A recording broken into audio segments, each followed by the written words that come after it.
I thought getting rich would solve everything. I was wrong. Success didn't change the world around me. It changed who I was. And by the time I saw it, I wasn't sure I could come back. I wasn't born into money. Hell, I wasn't even born into comfort. My earliest memories smell like diesel fuel and dirt back when we lived in a single wide on the edge of town, one of those places where the only thing holding the porch up was a prayer and a stack of cinder blocks. My dad worked at a feedlot, hauling cattle and scrubbing shit off concrete floors. Mom waitressed at a diner called Lou's where the pies were cheap and the gossip was free. I used to sit at the kitchen table with a stack of notebook paper and scribble ideas for businesses I'd one day run. Didn't matter if I couldn't spell half the words. I was 10 and believed I'd be a millionaire by 25. I called them paper dreams, and I had a shoebox full of them under my bed. Stuff like a vending machine that dispensed hot fries or a car that cleaned itself while you drove. They were stupid, but they were mine. School wasn't hard, just boring. Teachers liked me enough, but I knew early that the traditional path, college, 9 to 5, retirement at 65, wasn't for me. I didn't want to punch a clock. I wanted to build something. Something that mattered. Something big. It started with flipping stuff online. Phones, mostly. I'd buy busted ones cheap off eBay, fix them up in my bedroom, and resell them for a profit. Then I started fixing laptops, then gaming consoles. Before I knew it, I was pulling in more in a week than my dad made in a month. He didn't like it. Said it felt like cheating the system.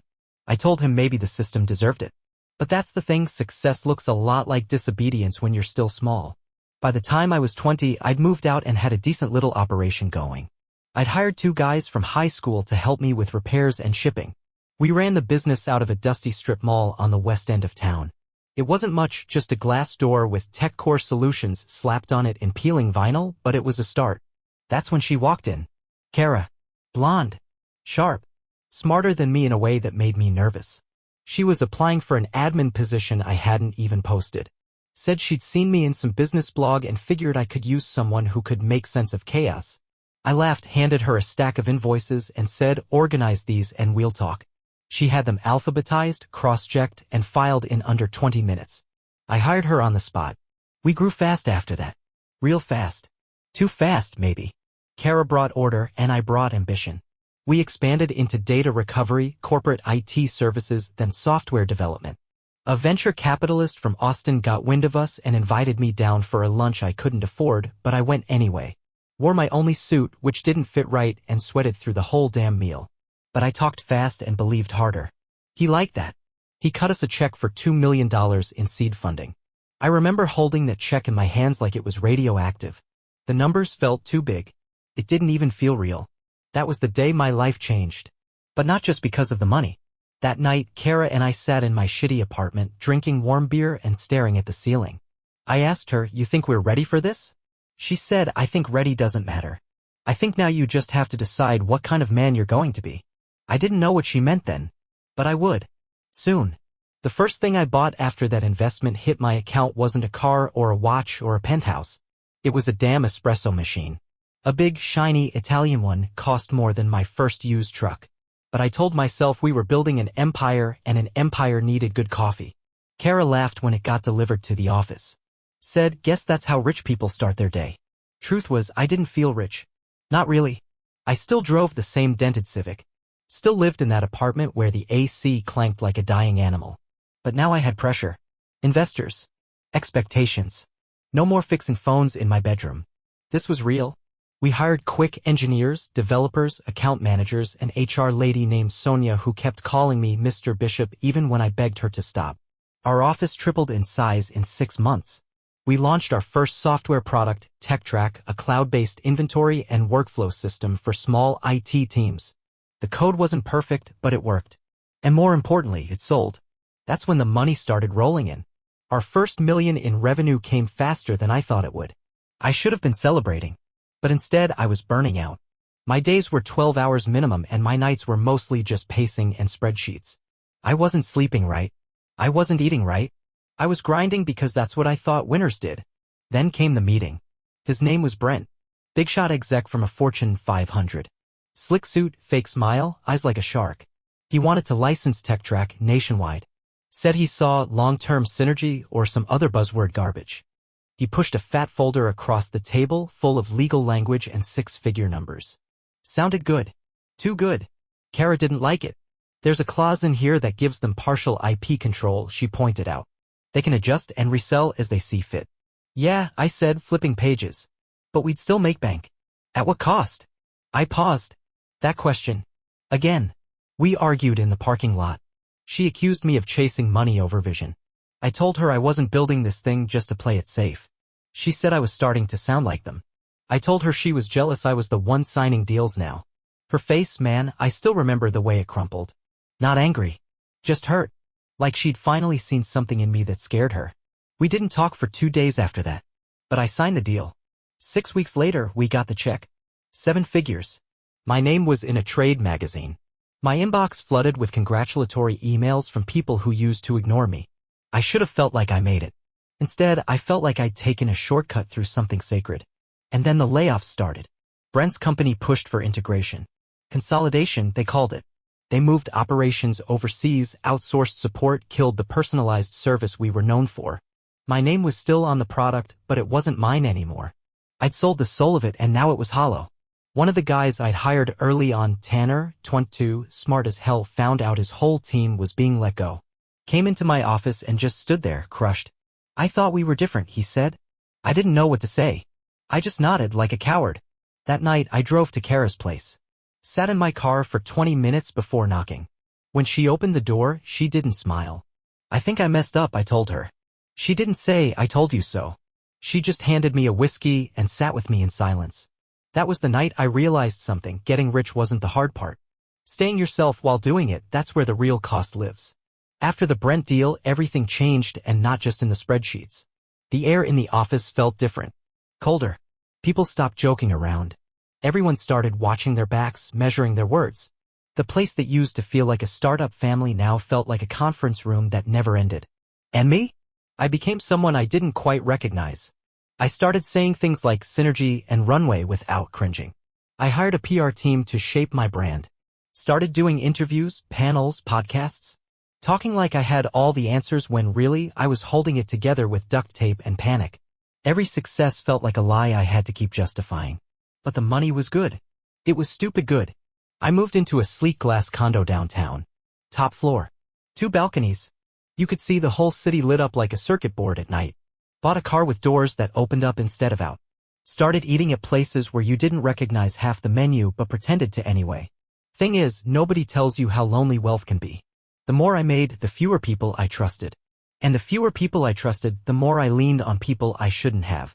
That's when Caleb entered the picture. He was a VC contact from New York. Wore cologne like it was a weapon and called everyone bro like we were all part of a frat that didn't exist. But damn, the guy was convincing. Talked fast, smiled fast, moved fast. He wanted to take TechCore global. You're sitting on a gold mine, he told me over bourbon one night. But you're playing it like a lemonade stand. Let me show you what scale looks like. I should have walked away. But I was tired. Tired of fighting, tired of doubting myself, tired of waking up every day wondering if I still had it. So I listened. We signed a growth deal, more capital, more hires, more markets. In return, Caleb and his people got 2 board seats and a say in strategic direction. Which, of course, meant control. Kara flipped. You brought in a predator, she said. These guys don't care about what we built. They care about results, I snapped. And so should we. Her jaw clenched. You used to care about people more than numbers. I said something I regret to this day, people don't scale. She didn't argue. She just quit. No drama, no scene. Just an envelope with her office key, a printed resignation letter, and a sticky note that said, I hope you find your way back. I wish I could say that woke me up. That I came to my senses, chased her down, told her she was right and I was wrong. But I didn't. I buried myself in work instead. Numbed it with late nights, expensive liquor, and louder deals. Told myself she was holding me back. That I didn't need her. But I felt it. Every time I walked into that boardroom and looked around at a table full of sharks in tailored suits, I felt it. I had built a kingdom, but I was starting to suspect I wasn't the one ruling it anymore. And somewhere in that mess, I got a call from a number I didn't recognize. A voice on the other end said, you don't know me, but you really need to listen. Caleb isn't who you think he is. I stood there, heart thudding. Then the line went dead. I stared at the phone like it might ring again. It didn't. Just silence. Heavy. Electric. I didn't sleep that night. My mind kept racing. Who the hell was that? What did they mean? I tried calling the number back, but it was disconnected. Burned. Either a prank or something worse. The next morning, I walked into the office and Caleb was already there. In my chair. Feet up on my desk. Smiling like he owned the place, which technically he was starting to. "Morning, boss," he said. Looking sharp. I wasn't in the mood for games. "We need to talk." He tilted his head. "Sure. About what?" I hesitated. What was I even accusing him of? A weird phone call? A hunch? "Just the pace of things," I said finally. "We're expanding too fast."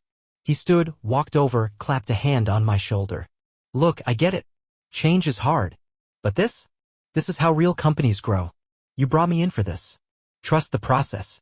That's the thing about guys like Caleb, they make you feel like the crazy one for having instincts. Over the next few weeks, things started slipping. Payroll was late one cycle. Bank processing error, I was told. We lost 2 major clients with no explanation. A vendor emailed me directly saying they hadn't been paid in 90 days. I started digging and found a pattern: money being rerouted, invoices duplicated, contracts altered.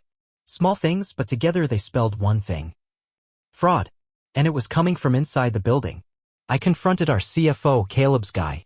He denied everything. Smiled too much. Told me I was under stress and probably needed a break. Said if I pushed too hard, the board might start to wonder about my stability. I remember sitting there in the office bathroom afterward, staring at my own reflection. I looked like a stranger. Hollow eyes, 5 o'clock shadow, tie crooked. Somewhere along the line, I'd stopped being a builder and started being a pawn. So I called Kara. I didn't expect her to answer, but she did. I told her everything, what I'd found, what I suspected, how I felt like I was losing control of the company I'd bled for. She was quiet for a long time. Then she said, "I kept the records." What? I knew something like this would happen. I've got copies of our original contracts, payment schedules, source code backups, all of it. On a hard drive. I felt this weird mix of relief and shame. She'd known I was walking into a storm and she'd protected the ark anyway. "I need your help," I said. She exhaled. "You sure you still know who you are?" I didn't answer. Because I didn't know. But I knew what I had to do. That night, I met her at a diner, same one my mom used to work at, strangely enough. She slid the hard drive across the table like we were in a spy movie. We made a plan. Quiet. Methodical. Legal, but barely. We were going to build a case and take it to the board before Caleb gutted the company completely. The next week was war. I smiled in meetings while secretly compiling files. I played dumb while forwarding contracts to my attorney. I let Caleb think he was still king while I rebuilt the walls under his feet. And then, the night before the board vote, I found something I hadn't expected. A second set of books. And a signature. Mine. Only I'd never signed it. I stared at the document. My name in perfect pen strokes. But it wasn't me. That's when it hit me. Caleb wasn't just stealing. He was setting me up. I sat there with the fake signature trembling in my hand, and for a second I actually laughed. Not because it was funny, but because it was perfect. Classic misdirection. Caleb didn't just want to bleed the company dry, he wanted someone to blame when the bottom dropped out. And who better than the Golden Boy founder with the sudden erratic behavior and a history of emotional decisions? I'd given him all the ammunition he needed. The late nights, the paranoia, the public tension with Kara, the board's growing distrust. I looked unstable. I looked guilty. And now there was proof. But I wasn't out yet. Kara and I met in a cheap hotel outside the city, paranoid, quiet, tired. We laid everything out on the bed like a couple of criminals: printouts, files, timestamps, contracts, metadata. She was surgical. Cross-referenced documents, built timelines, even flagged patterns in Caleb's communication with third-party vendors that clearly showed self-dealing. He created shell companies, she said, tapping the screen. 3 of them. Billing TechCore for services that don't exist. He's been siphoning cash into them since Q1. I just stared at her. "How did you even?" She gave me a look. "You didn't build this company alone." That hit harder than I expected. We contacted a corporate attorney Kara trusted, older guy named Russo, the kind who wore wrinkled suits and talked like every sentence should end with kid. He looked over the documents, squinted through his glasses, and said, "You've got enough to burn him to the ground. Question is, do you want to?" Yes. But not for revenge. Because I wanted my company back. We prepared the presentation for the board, detailed, chronological, undeniable. Russo insisted on being in the room when we dropped it. Said we'd need a witness. Then came the meeting. I remember every second of it. Long conference table. City skyline glowing behind us like stage lights. Caleb leaned back in his chair, relaxed, confident, already rehearsing my obituary. I let him talk first. He stood up, hands in his pockets, and said words like incompetence, financial irresponsibility, and founder's syndrome. He projected concern while slicing my throat. Then I stood, and I showed them the truth. 30 minutes of data, graphs, forged signatures, fake invoices, and money trails that led to dummy corporations in Caleb's cousin's name. Kara handled the tech side, walking the board through how he'd manipulated back-end admin access to cover his tracks. Caleb turned red, then white, then silent. He didn't even argue, just stormed out of the room. By the end of the day, his access was revoked. His board seats were vacated. Lawsuits were prepped. I signed the paperwork to reinstate majority control over TechCore. I was back in the driver's seat, but nothing felt like a victory. Later that night, I stood in the office kitchen, watching the espresso machine hiss and sputter. The same one I bought when the dream was just starting. Everything had changed. People, power, priorities. Kara stepped beside me, leaned against the counter. "You did it," she said. I nodded. "Yeah. So now what?" I stared at the coffee dripping into a paper cup. "I think I need to burn it down." She blinked. "You're shutting it down?" "No," I said. "I'm rebuilding it. From the inside out. Because here's what no one tells you, success built on rot doesn't last. You can't just patch over cracks and hope the walls don't collapse. Sometimes you have to tear the whole damn thing down. And that's what I plan to do. Starting over is harder the second time. Not because you don't know what to do, but because you know exactly what not to do. Every decision feels like a trap, every handshake carries weight. You start questioning your instincts, second-guessing what used to come natural. That confidence? That reckless fire that built the first empire? It's still in there, but now it's tempered. Scarred. I didn't want to just save TechCore. I wanted to redeem it. We gutted the company. Top to bottom. Every department got reviewed. Half the leadership team was replaced, some were Caleb's plants, others were just dead weight I'd been too blind to cut before. We rebuilt finance from scratch. Legal too. I brought in outside auditors and gave them full access, told them to treat the place like a crime scene. Some people thought I'd lost it. Said I was sabotaging my own company out of guilt. But the ones who stayed, they saw the mission. They saw what Kara and I were trying to do. Build something clean. Something true. And speaking of Kara, yeah, she came back. Not officially. She didn't want a title. No more corner offices, she said. I just want to work. So we made her head of product again, but this time she worked from a small room with no windows and 3 monitors glowing like a spaceship. Happy as hell. We moved offices too. Left the big glass building. Went back to a modest space downtown, brick walls, creaky floors, bad parking. But it felt real. Like the early days. Funny thing is, our customers didn't care about the drama. They just wanted the product to work. And we made damn sure it did. We stripped out the bloat, rewrote core code, made it faster, smoother. Support calls dropped by 60% in 2 months. Revenue started climbing again. Slower this time, steadier. I turned down 2 new investment offers, huge ones. But I didn't want to owe anyone. Not again. One night, around 11, I was the last one in the office. Kara had already gone home. The city was quiet outside, just a hum behind the windows. I poured myself a drink and sat in the break room, staring at a wall that still had holes in it from an old TV mount. I thought about my dad. He died the year before, never really got what I was doing. Thought cloud tech sounded like a scam. But he always told me something that stuck. You don't get to choose what kind of man you are once. You choose every damn day. Back then I thought he meant work ethic. But now I know what he really meant. Because success isn't some finish line. It's a fork in the road you hit over and over. Every deal. Every hire. Every promise. Every night you lie awake wondering if you still remember who you were before all this. And I remembered. That kid at the kitchen table with the shoebox full of paper dreams. He didn't want private jets. He wanted freedom. And maybe, just maybe, that's still possible. But just as I was beginning to think the storm had passed, a knock hit the front office door. It was late. Too late for anyone legit. I walked out heart tight, half expecting some board member or lawyer. But it wasn't any of those. It was Tanner. The kid I'd laid off when Brent gutted our team. He looked different. Taller. Sharper. But there was something in his eyes I didn't like. You got a minute? He asked, smiling. Too polite. I nodded, confused. Yeah. Come in. He stepped inside, glanced around. Then he said, I'm building something of my own now. And I thought you should know I've got your old source code. My chest tightened. What are you saying, Tanner? He smiled wider.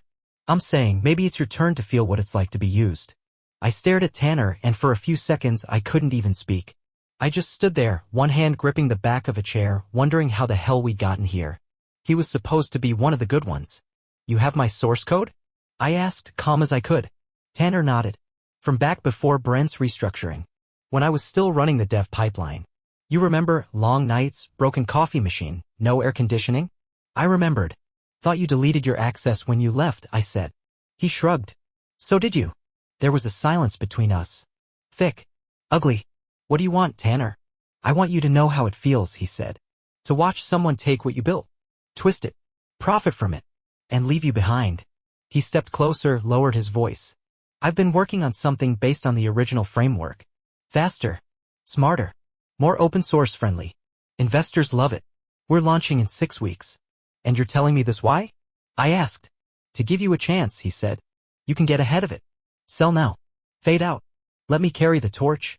I shook my head, a mix of heartbreak and fury rising like a tide. I brought you in when nobody else would, I said. You were a kid with a beat-up laptop and no degree. You brought me in because I was cheap, he snapped. And when the suits came, you let them gut my whole team. That wasn't, I stopped. Because it was. And I'd never apologized. Not really. You're right, I said quietly. That caught him off guard. You're right, I repeated. I sold out. I lost the plot. But I took it back. And I've been trying to rebuild something that matters. He scoffed. Too late. Maybe, I said. But stealing what we built together won't make you better than me. It'll just make you me. He looked at me for a long moment. Eyes hard.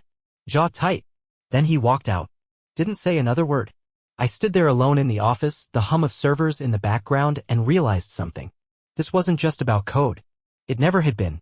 It was about choices. Cycles. The way power repeats itself unless someone stops it. So I did something I never thought I would. I open-sourced the framework. Not all of it, just the core. The piece Tanner was banking on to launch his platform. We scrubbed it, documented it, and released it to the dev community with a simple note attached. Built with the help of many. Do something good with it. It went viral in 3 days.